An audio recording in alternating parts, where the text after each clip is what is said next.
राजस्थान के सांस्कृतिक एवं राजनीतिक इतिहास में राजस्थान का एकीकरण या निर्माण विषय पर अपन चर्चा करेंगे। ये बीए अंतिम वर्ष के सेकंड पेपर का पार्ट है, उसमें राजस्थान के एकीकरण को समझते हैं। जो राजस्थान का एकीकरण है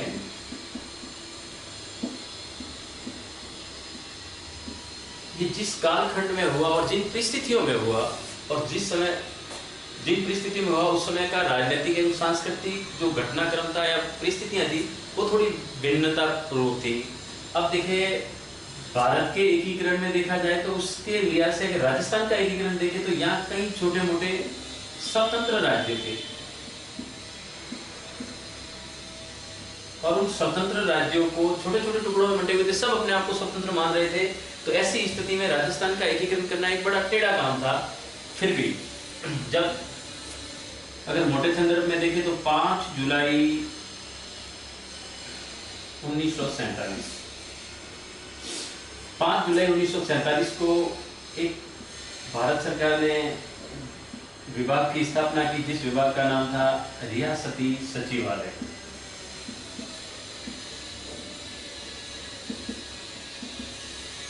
रियासती सचिवालय का काम था पूरे भारत का एकीकरण, मतलब छोटे छोटे जो स्वतंत्र राज्य हैं उन सबको एकीकरण करके भारत का निर्माण करना।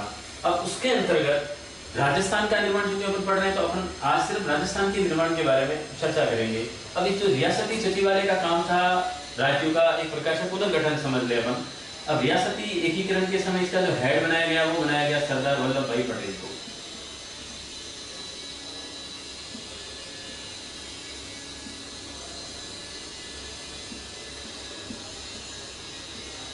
इनके साथ एक प्रकार से देखा जाए तो सलाहकार के रूप में वीपी मेनन थे।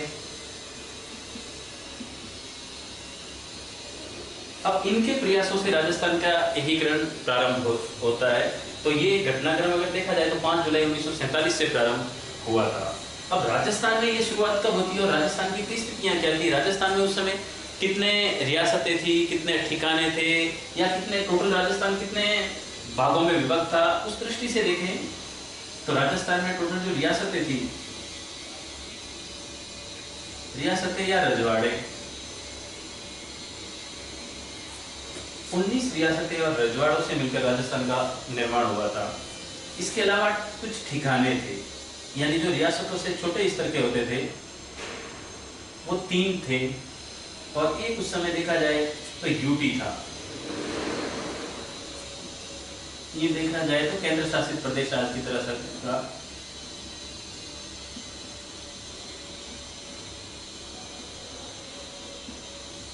एक थे, यानी टोटल 19 रियासतें, 3 ठिकाने और एक यूटी। इन तीनों को मिलाए तो 23 खंड होते हैं। यानी राजस्थान के बारे में यदि सवाल आए कि राजस्थान का एकीकरण करते समय या राजस्थान का जो एकीकरण हुआ उसमें कितने रियासतें शामिल हुई, तो रियासतों का या रजवाड़ों का उल्लेख आए तो 19 रियासतों को मिलाकर के राजस्थान का निर्माण हुआ है। जबकि अगर ठिकानों का पूछे तो उस समय 3 ठिकाने शामिल हुए थे और केंद्र शासित प्रदेश एक था। और टोटली पूछा जाए कि राजस्थान का निर्माण कितने खंड को या कितने प्रदेशों को मिला करके या कितने भागों को मिला करके किया है, तो टोटल 23 खंड मिलकर के राजस्थान का संपूर्ण निर्माण हुआ है। अब जो 19 रियासतें थी, इसके अलावा जो 3 ठिकाने थे वो 3 ठिकाने थे लावा, कुशलगढ़ व निमराना। ये 3 ठिकाने थे, ये रियासतों से छोटे स्तर के हुआ करते थे। अब जो लावा है ये जयपुर में, बट तत्कालीन उस समय जयपुर रियासत में था, लेकिन तत्कालीन अगर देखा जाए तो वर्तमान में टोंक जिले में है। इसका मतलब कभी कभी पूछा जाता है कि कौन सी रियासत किस चरण में या किस तिथि को राजस्थान में शामिल हुई, तो उसके बारे में तो पूरा उल्लेख किया हुआ है। लेकिन इन ठिकानों के बारे में पूछा जाए तो याद रखना कि ठिकाना उस रियासत के अंतर्गत ही आता था। तो जिस समय जिस रियासत का राजस्थान में विलय हुआ, ठीक उसी समय उसी रियासत का जो पार्ट था लावा, जो ठिकाना, वो ठिकाना उसी समय शामिल हुआ। यानी जिस दिन जयपुर राजस्थान में विलय हुआ उसी दिन लावा का भी विलय हुआ है। कुशलगढ़ बांसवाड़ा में था, यानी जिस समय बांसवाड़ा रियासत विलय हुई उस समय कुशलगढ़ का भी विलय हो गया। और निमराना अलवर में है।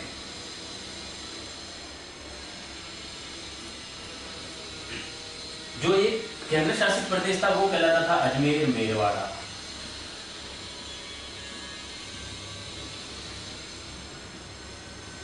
वैसे ये अंतिम चरण में शामिल हुआ था 1 नवंबर 1956 को, लेकिन इसका भी विलय हुआ। और राजस्थान का यदि पूछा जाए कि संपूर्ण जो एकीकरण है, संपूर्ण राजस्थान का जो निर्माण है, या फिर पूछे कि वर्तमान जो राजस्थान है उसका जो निर्माण है वो किस दिन हुआ था, तो वो तारीख आएगी 1 नवंबर 1956।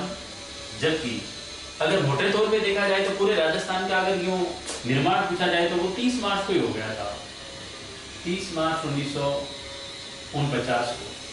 इसलिए कहते हैं कि यही राजस्थान का स्थापना दिवस मनाया जाता है, इसी को राजस्थान का स्थापना दिवस कहा जाता है।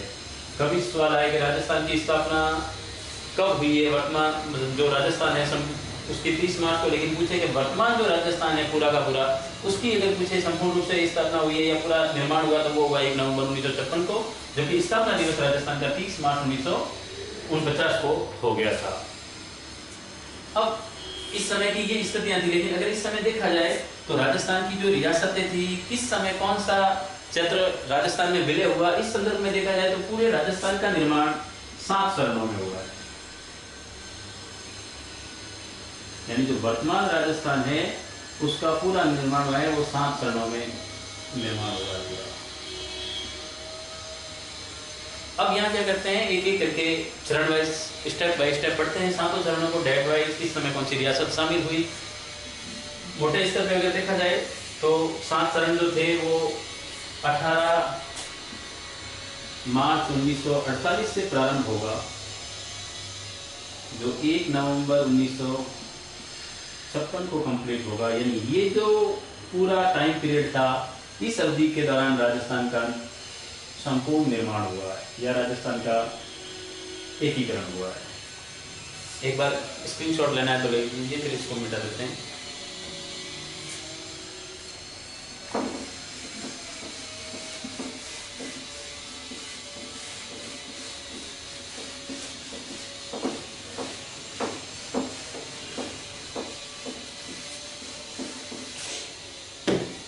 अब जो राजस्थान का निर्माण हुआ है उसमें सबसे पहले प्रथम चरण को पढ़ते हैं।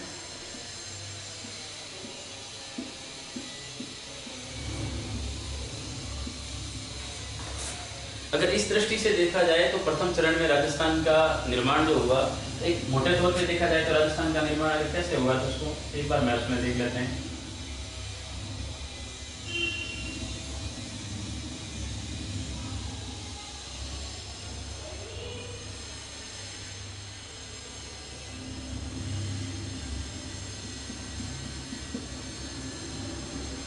उत्तर, दक्षिण, पूर्व और पश्चिम, ये जो भूभाग है ये अरावली का प्रदेश है।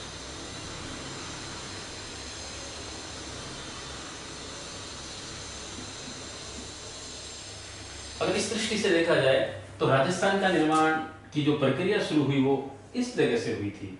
यानी यहाँ 4 क्षेत्र थे जिनको अगर ढंग से देखा जाए तो अपन ABCD में विभक्त कर सकते हैं। यानी 4 रियासतें ऐसी थी जो सबसे पहले अपना एक संगठन बनाती है, जिसमें अलवर, A से अलवर, B से भरतपुर, C से करौली और D से धौलपुर, ये चारों रियासतें मिलकर के अपना एक संघ बनाती है और उस संघ का नाम रखा गया था मत्स्य संघ।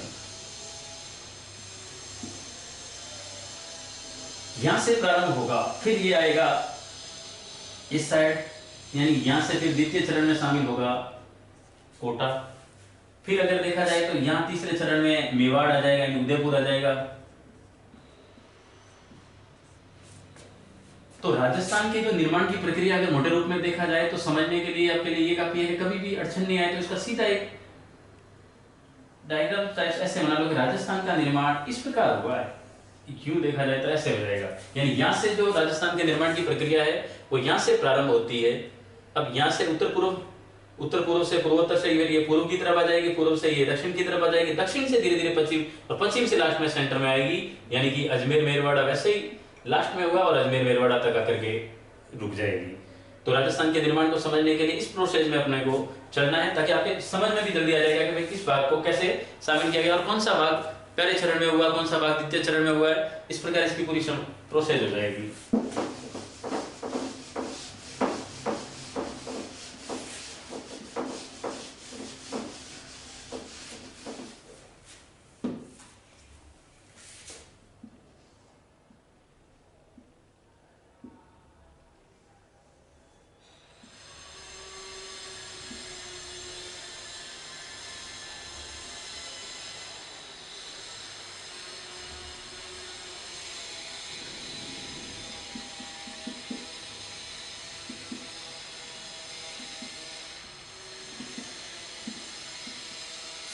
सबसे पहले पढ़ते हैं प्रथम चरण। प्रथम चरण जब पढ़ते हैं तो अब वापिस विश्लेषण के हिसाब से मैंने इससे पहले आपको बताया कि इसी साइड से आपको चलना है, पूर्वोत्तर से पूर्व, दक्षिण, दक्षिण पूर्व, फिर पश्चिम, और पश्चिम से मध्य की तरफ आना है। अब इसमें जब प्रथम चरण पढ़ते हैं तो प्रथम चरण में यहाँ 4 रियासतें थी, इनको पढ़ रहे हैं। उसके नाम याद रखने के लिए आप शॉर्टकट चीज में एक नाम याद रख लो, ABCD, यानी A फॉर अलवर, B से मतलब भरतपुर, C से करौली को समझ लो, और D से धौलपुर।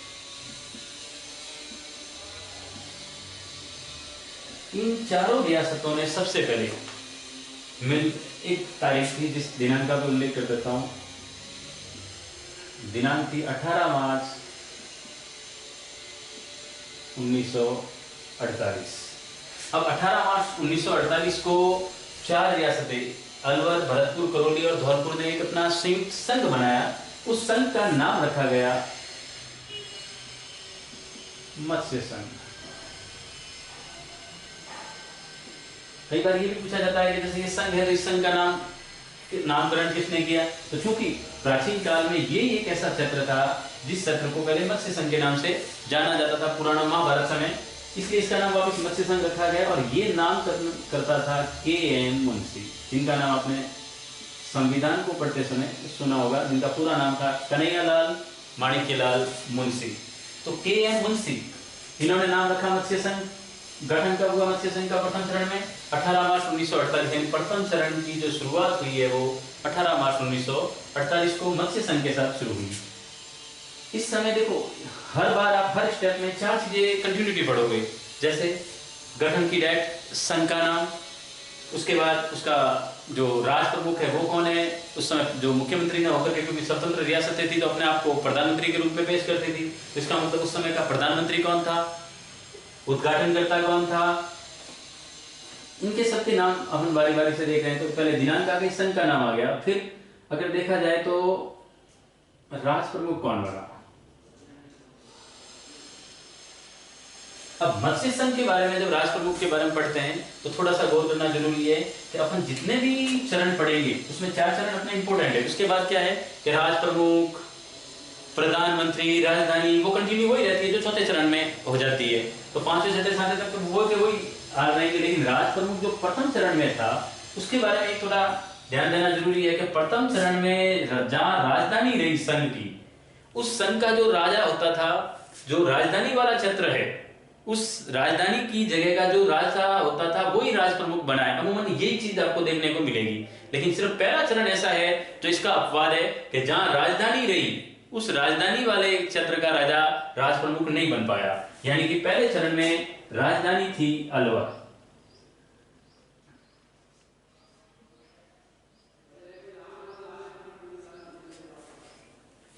अब देखो, जैसे कोटा द्वितीय चरण में अपने आएगा तो कोटा के महाराज है वो राज प्रमुख बनेंगे। उदयपुर आएगा तो उदयपुर महाराणा बन जाएंगे। फिर जयपुर शामिल होगा, जयपुर राजधानी बनेगी तो जयपुर महाराजा मानसिंह हो जाएंगे। लेकिन यहाँ क्या था कि राजधानी तो अलवर रही है, लेकिन अलवर का जो राजा था वो राज प्रमुख नहीं बन पाया। इसके पीछे एक कारण था। हुआ क्या था कि जनवरी 1948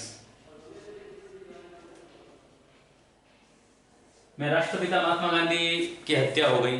अब कहते हैं कि महात्मा गांधी की हत्या में जो शामिल लोग थे, षड्यंत्रकारी थे, उन षड्यंत्रकारियों को कहते हैं कि अलवर में शरण दे दी गई।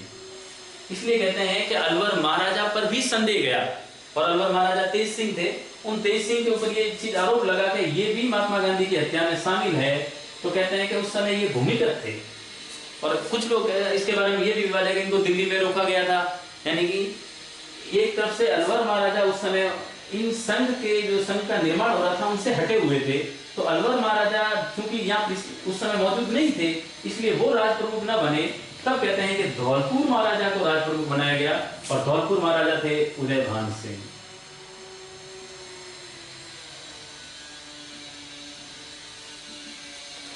तो प्रथम चरण 18 मार्च 1948 को शुरू होता है। संघ का नाम मत्स्य संघ है, राज प्रमुख उदयभान सिंह, राजधानी अलवर। अब इसके अलावा इस समय प्रधानमंत्री कौन बना?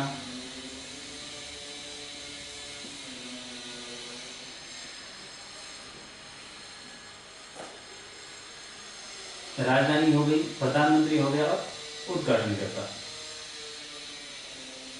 रियासतों का उल्लेख मैंने पहले ही बता दिया है, अलवर, भरतपुर, करौली और धौलपुर शामिल हुई थी। अब प्रधानमंत्री बने, वो बने शोभाराम कुमावत।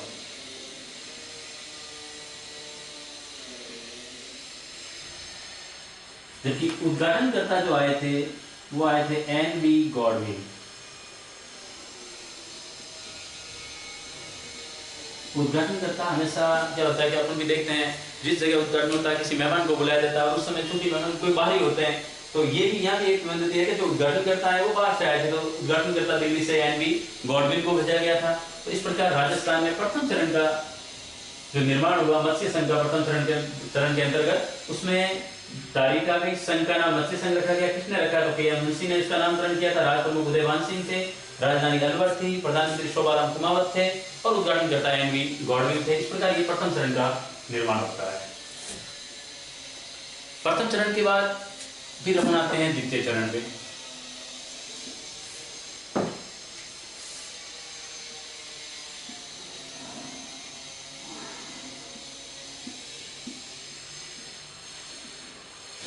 अब द्वितीय चरण में देखा जाए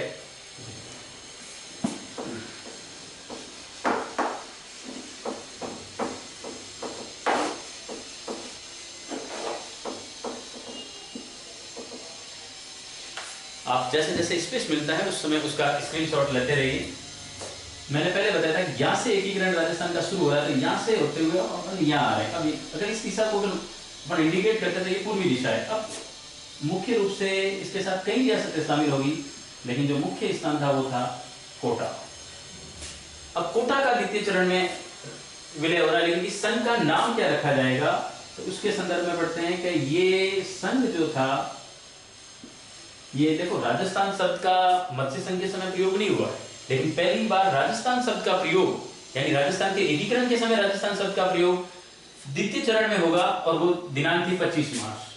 तो आपको दिनांक भी याद रखनी है, 25 मार्च 1948।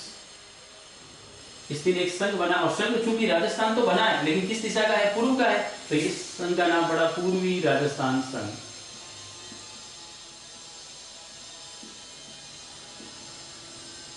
अब पूर्वी राजस्थान संघ का गठन 25 मार्च 1948 को हुआ।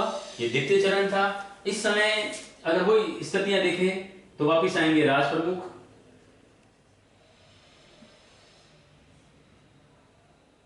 प्रधानमंत्री, राजधानी, उद्घाटनकर्ता,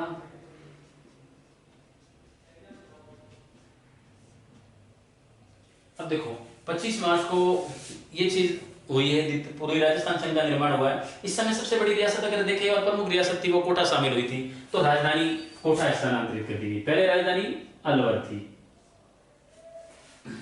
अब आ गई कोटा। अब कोटा राजधानी आई तो ध्यान रखना, अब जो राज प्रमुख है, मैंने पहले बताया था कि चारों चरणों में अपने राज प्रमुख वही रहेंगे सब चरणों में। जहां राजधानी वाला जो क्षेत्र है वो राजधानी का जो राजा था वो राज प्रमुख के पद पर आसीन होता था। सिर्फ पहला जो चरण था, प्रथम चरण, उसमें सिर्फ अपवाद था कि, और वो भी अपवाद इस कारण था कि गांधी जी की हत्या के शक के दायरे में थे, इसलिए वो वहां मौजूद नहीं थे, तो फिर धौलपुर महाराजा को बनाया गया था, वरना अलवर महाराजा ही बनते। लेकिन यहाँ कोटा जब राजधानी आई है तो राज प्रमुख है वो भी कोटा बनेंगे, तो कोटा महाराज भीम सिंह थे।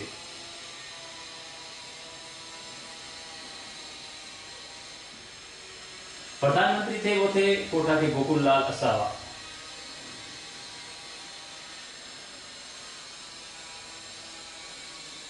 उद्घाटनकर्ता थे वो वापिस वही व्यक्ति आए थे जो पहले आए थे, एन.वी. गॉडविल।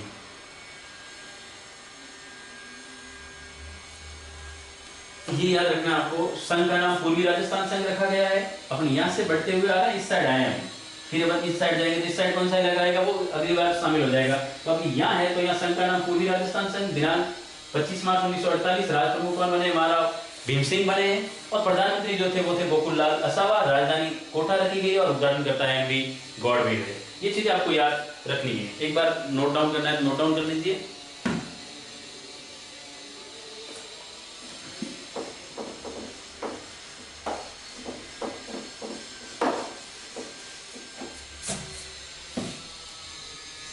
अब आते हैं तीसरे चरण में।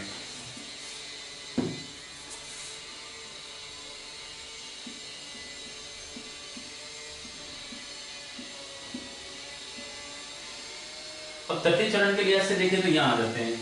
अब यहाँ सबसे बड़ी रियासत मेवाड़ थी, उस समय हेडक्वार्टर उदयपुर हुआ करता था। तो अब उदयपुर शामिल होगा, यानी मेवाड़ के जितने भी हिस्से वो सब शामिल होते हैं, लेकिन जो बड़ी प्रमुख रियासत थी वो उदयपुर शामिल हो रही है। अब जब उदयपुर शामिल हो रही है, अब अपना यहाँ से घूमते हुए यहाँ आए। अब देखो राजस्थान संघ जो पूर्वी राजस्थान संघ के नाम से बना है, वो पूर्वी राजस्थान संघ बना तो है, अब उसमें कुछ हिस्सा राजस्थान का और जुड़ रहा है, और जो पहले से चीज बनी हुई है उसमें कुछ और जुड़े, तो उसको अंग्रेजी में जॉइंट कहते हैं और हिंदी में संयुक्त कहते हैं। तो कहते हैं तीसरे चरण में संघ का जो नाम रखा गया वो संघ का नाम होता है संयुक्त राजस्थान।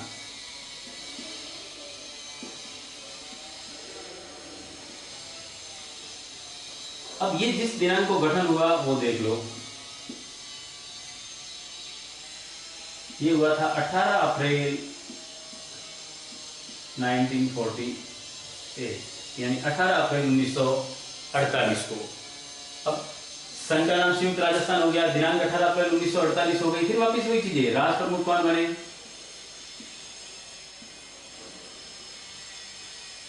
प्रधानमंत्री कौन बने,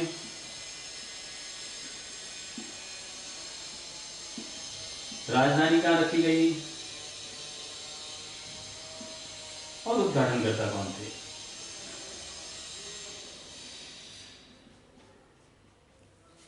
अब चूंकि राष्ट्र प्रमुख, प्रधानमंत्री, राजधानी और उद्घाटनकर्ता के बारे में पढ़े तो सबसे पहले तो राजधानी पढ़ेंगे, और चूंकि उदयपुर रियासत शामिल हुई है तो सबसे बड़ी उदयपुर थी, तो हेडक्वार्टर उदयपुर आ गया, यानी अब राजधानी बन गई उदयपुर। और चूंकि मैंने पहले भी कहा है कि जहां की राजधानी होगी वहां का राजा ही राज प्रमुख है, तो अब उदयपुर महाराणा कौन थे, भोपाल सिंह। तो महाराणा भोपाल सिंह राज प्रमुख बन गए। प्रधानमंत्री के रूप में कौन थे, तो प्रधानमंत्री के रूप में इस समय मेवाड़ के ही माणिक्यलाल वर्मा आए।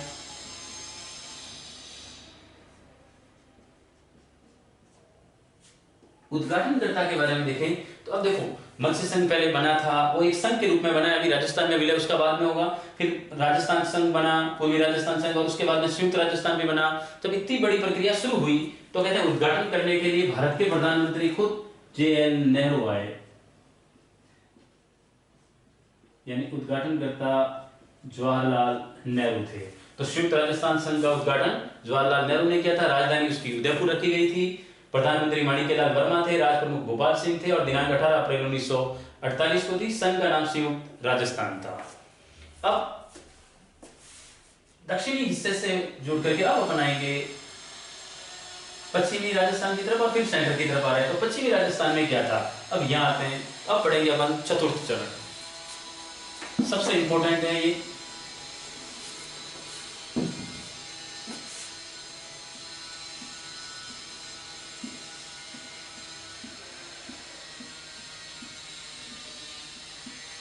अब चतुर्थ चरण की देखें तो जो दिनांक है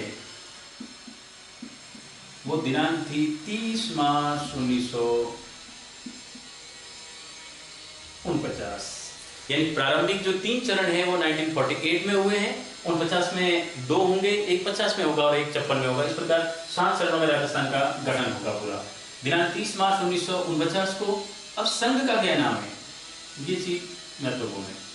संघ का नाम देखो पहले से संयुक्त राजस्थान तो बना हुआ है। अब संयुक्त राजस्थान में इतनी बड़ी बड़ी रियासतें आ जाएगी कि एक प्रकार से देखा जाए तो पश्चिमी राजस्थान जो 60% हिस्सा कवर करता है राजस्थान का, भौगोलिक क्षेत्र जो 60% है वो पूरा एक साथ विलय हो रहा है, और इतना बड़ा भूभाग विलय हो रहा है तो लगभग राजस्थान का निर्माण इस समय पूरा हो जाता है। इसीलिए जिस दिन ये रियासतें शामिल होगी, और उनमें जो प्रमुख रियासतें थी मैं बता देता हूँ, ये इसलिए जरूरी है कि इन रियासतों के पास स्वतंत्र अस्तित्व भी था और बड़े रूप में भी थे। इनका विलय भी बड़ी टेढ़ी खीर था, क्योंकि जोधपुर महाराजा खुद पाकिस्तान में विलय के लिए तैयार हो गए थे, मोहम्मद अली जिन्ना की बातों में आ गए थे। तो कहते हैं इसके अलावा बीकानेर जैसलमेर का स्वाभाविक रूप से बॉर्डर पे था, खतरा भी ज्यादा था सीमाओं से हमलों का, तो इस वजह से ये सब पाकिस्तान की तरफ झुकने के लिए, मतलब उस समय ऐसी परिस्थितियां थी कि शायद झुक भी जाए, लेकिन बड़ी मुश्किल परिस्थितियों में वल्लभ भाई पटेल के प्रयासों से ये राजस्थान में विलय हुए हैं। तो रियासतें की याद करने के लिए आपको ट्रिपल जे के हिसाब से याद करना है, ट्रिपल जे बी।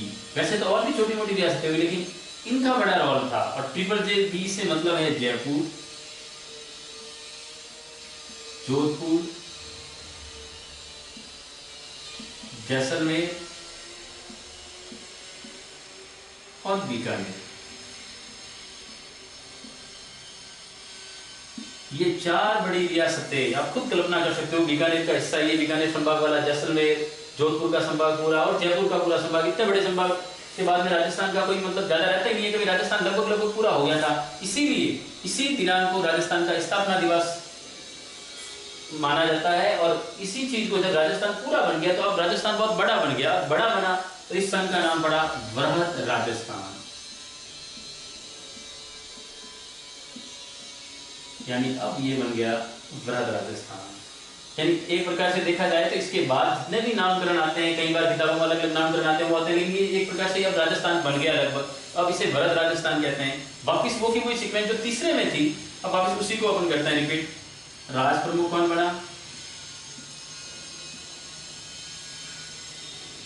फिर प्रधानमंत्री कौन होगा,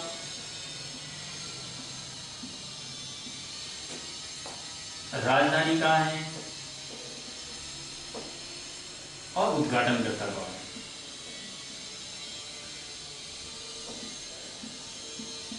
अगर इस लिहाज से देखें तो राज प्रमुखों की जयपुर रियासत बहुत बड़ी रियासत थी, तो जयपुर जो राज प्रमुख थे मान सिंह,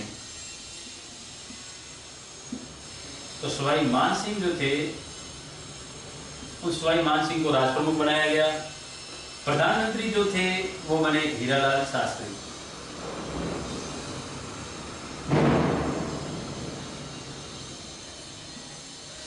राजधानी जो थी वो जयपुर आई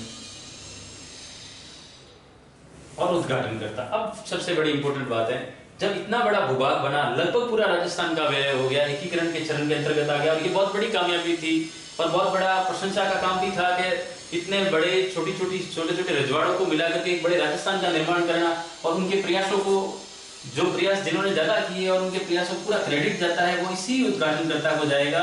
और इसीलिए इस समय जो कि ये 4 बड़ी रियासतें शामिल हुई, उस समय उद्घाटन करने भारत के प्रथम प्रधानमंत्री और गृह मंत्री खुद आए थे और उनका नाम था सरदार वल्लभ भाई पटेल। यानी बड़ा चीज हुई है तो बड़े आदमी को आना पड़ा।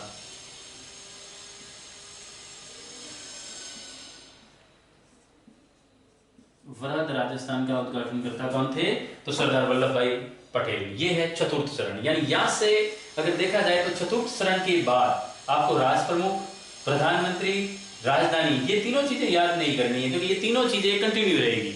आगे वाले चरणों में ये नहीं रहेगी, देखिए उद्घाटन यहाँ हो गया, राजस्थान बन गया पूरा, तो अब उद्घाटन करने की जरूरत नहीं है, तो अब उद्घाटन करता याद रखने की जरूरत नहीं है। यानी आपको ये 4 चीजें बार बारी से अब चौथे चरण के बाद रिपीट नहीं करने, यानी 4 चरणों तक ही आपको इनको याद रखना है। अब अपन जाते हैं पंचम चरण की तरफ। एक बार आपको नोट डाउन करना है, नोट डाउन कर लीजिए।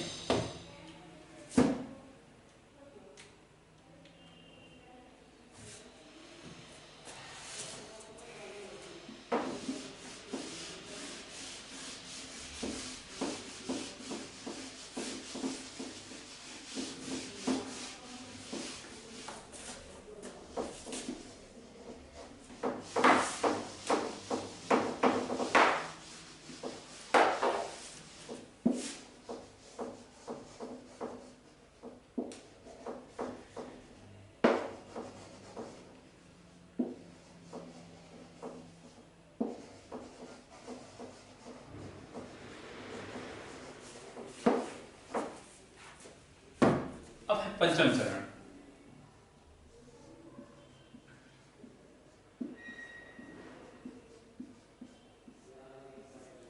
अब जो पंचम चरण है, कई बार पूछा जाता है ये कब हुआ है, तो इसकी तारीख जो पूछी जाती है, दिनांक, वो है 15 मई 1949। संघ का नाम पूछा जाए तो वैसे तो वृहद राजस्थान था, लेकिन अब एक नई चीज हुई है। जो वृहद राजस्थान बना था, उसी वृहद राजस्थान में एक नई चीज आएगी, और वो आएगी यहां पर जो एक संघ बना था सर्वप्रथम, मत्स्य संघ। उस मत्स्य संघ का अब विलय राजस्थान में हो जाएगा। यानी पहले वो एक संघ बनकर के एक तरफ ही था, लेकिन चूंकि राजस्थान को उसमें माना जाता है, लेकिन अभी वो राजस्थान में विलय नहीं हुआ था। अब विलय हुआ उसका 15 मई 1949 का। यानी कि वृहद राजस्थान में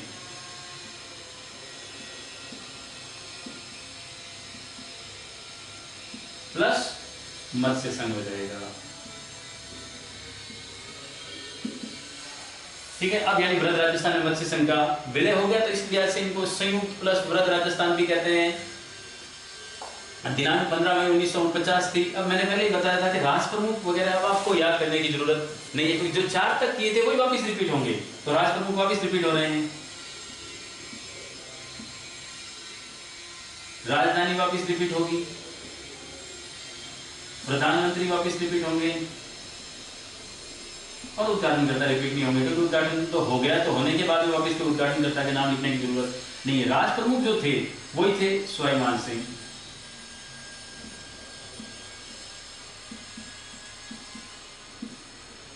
राजधानी जो थी वो जयपुरी थी,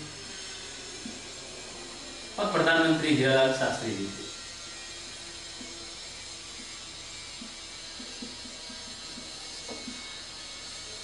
यानी इस प्रकार पंचम चरण का निर्माण हो गया। पंचम चरण के बाद अपन बढ़ते हैं षष्ठम चरण की तरफ।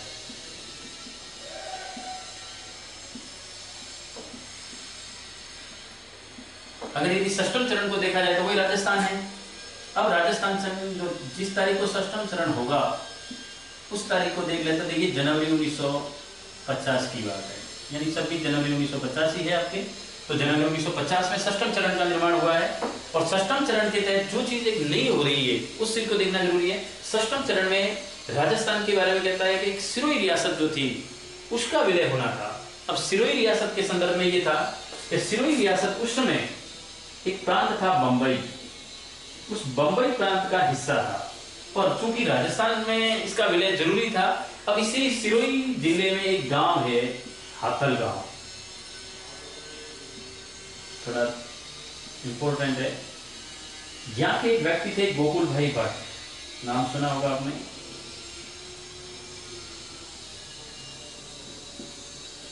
राजस्थान के वैसे गांधी कहलाते हैं गोकुल भाई भट्ट। अब गोकुल भाई भट्ट सिरोही के हाथल गांव के निवासी थे।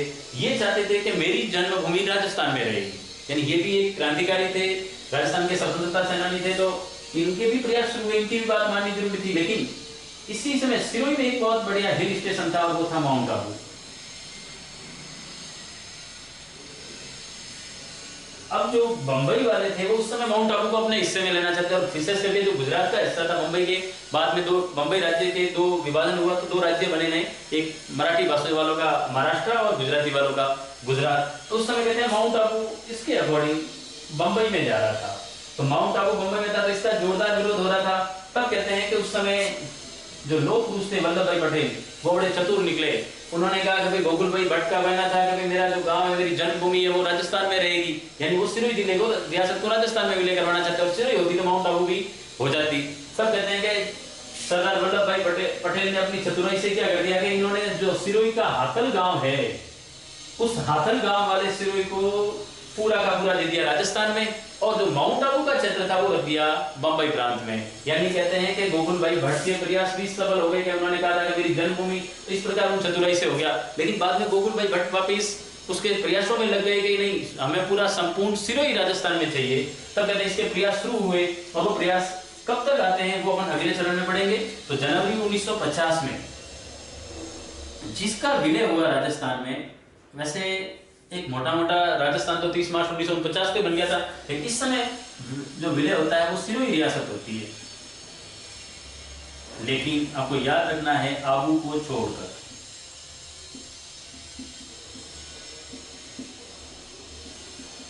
ये घटनाक्रम हुआ है। अब अगर पूछा जाए वापस राज प्रमुख, राजधानी और प्रधानमंत्री, तो ये चाहिए ही रहेंगे, आपको इनको वापस देखने की जरूरत है। मैंने पहले कहा था 4 चरणों तक आपको इनको देखने की जरूरत है। बाकी आप रियासत किस दिन शामिल हो रही है और कौन सी रियासत शामिल हो रही है उनको ज्यादा ध्यान रखना है। लास्ट में अपन पढ़ेंगे 7वां चरण, ये काफी समय बाद हुआ, सप्तम चरण। और जो सप्तम चरण है इसके जो गठन की दिनांक है वो है 1 नवंबर 1956। अब 1 नवंबर 1956 को राजस्थान का जो अंतिम चरण था वो है, और संपूर्ण राजस्थान का निर्माण इस समय हो रहा है। यानी जो वर्तमान राजस्थान अपन पढ़ रहे हैं उस वर्तमान राजस्थान कब अस्तित्व में आया, तो वो 1 नवंबर 1956 को आया। जो कि राजस्थान का स्थापना दिवस पूछा जाए तो उस समय जो बड़ा बड़ा रूप राजस्थान का खाका तैयार हो गया था वो हुआ था 30 मार्च 1949 को। तो 30 मार्च को आप स्थापना दिवस कह सकते हो, और वर्तमान राजस्थान का स्वरूप जो अस्तित्व में आया वो आया 1 नवंबर 1956 को। अब 1 नवंबर 1956 को क्या हो रहा है? अब देखो, अपन ने एक चीज पढ़ी थी, सब चीजें आई, ठिकाने भी आए, क्योंकि मैंने पहले बताया था कि ठिकाने जिस रियासत में थे उस रियासत का जब विलय हुआ उसी समय उस ठिकाने का भी विलय हुआ, लेकिन एक रह गई थी यूटी और वो था अजमेर। अब अजमेर का विलय इस समय हो रहा है, तो अजमेर मेरवाड़ा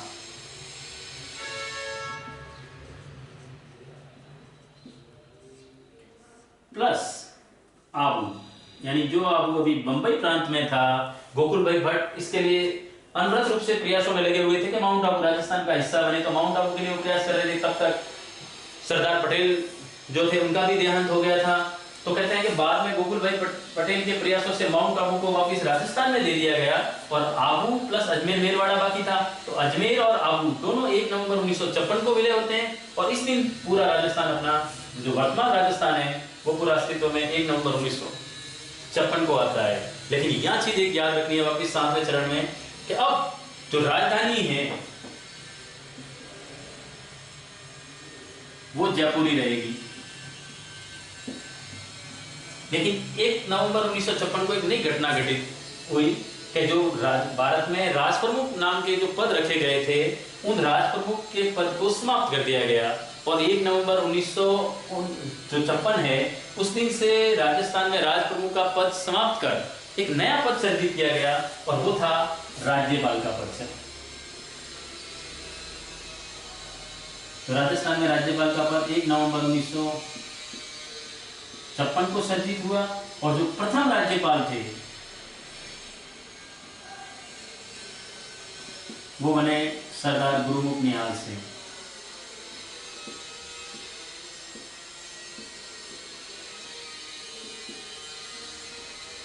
और चूंकि 26 जनवरी 1950 को भारत का संविधान भी संपूर्ण रूप से लागू हो गया था, तो कहते हैं उसके बाद में जो छोटे छोटे राज्य थे उनके लिए प्रधानमंत्री पद की व्यवस्था खत्म हो गई और मुख्यमंत्री पद की व्यवस्था कर दी गई, क्योंकि प्रधानमंत्री अब जो स्वतंत्र राज्य है जिसकी संप्रभुता है उसी के लिए था, तो भारत का एक ही प्रधानमंत्री होगा, तो बाकी राज्यों के लिए मुख्यमंत्री पद सर्जित हो गया। तो यहाँ इस समय मुख्यमंत्री पद भी हो गया, वरना इससे पहले प्रधानमंत्री पद सर्जित हुआ था। वैसे मुख्यमंत्री तो 26 जनवरी 1950 के बाद ही लागू हो गया था, लेकिन क्योंकि उसी दिन वो घटनाक्रम हुआ था इसलिए उस समय तक तो इसको नाम रखा गया है, लेकिन इस समय के बाद जो चीजें प्रोसेस होगी वो मुख्यमंत्री के नाम से जानी जाएगी। लेकिन अपने लिए इंपॉर्टेंट ये है राज्यपाल वाला, क्योंकि राज्यपाल जो पद है वो सर्जित कई बार पूछा गया एग्जाम में, कब सर्जित हुआ था 1 नवंबर 1956 को, जबकि इस समय किसका पद समाप्त किया गया है, तो राजप्रमुख का पद समाप्त कर दिया गया और एक मुख्यमंत्री के नाम से अब जितनी प्रोसेस है वो मुख्यमंत्री के नाम से जानी जाएगी।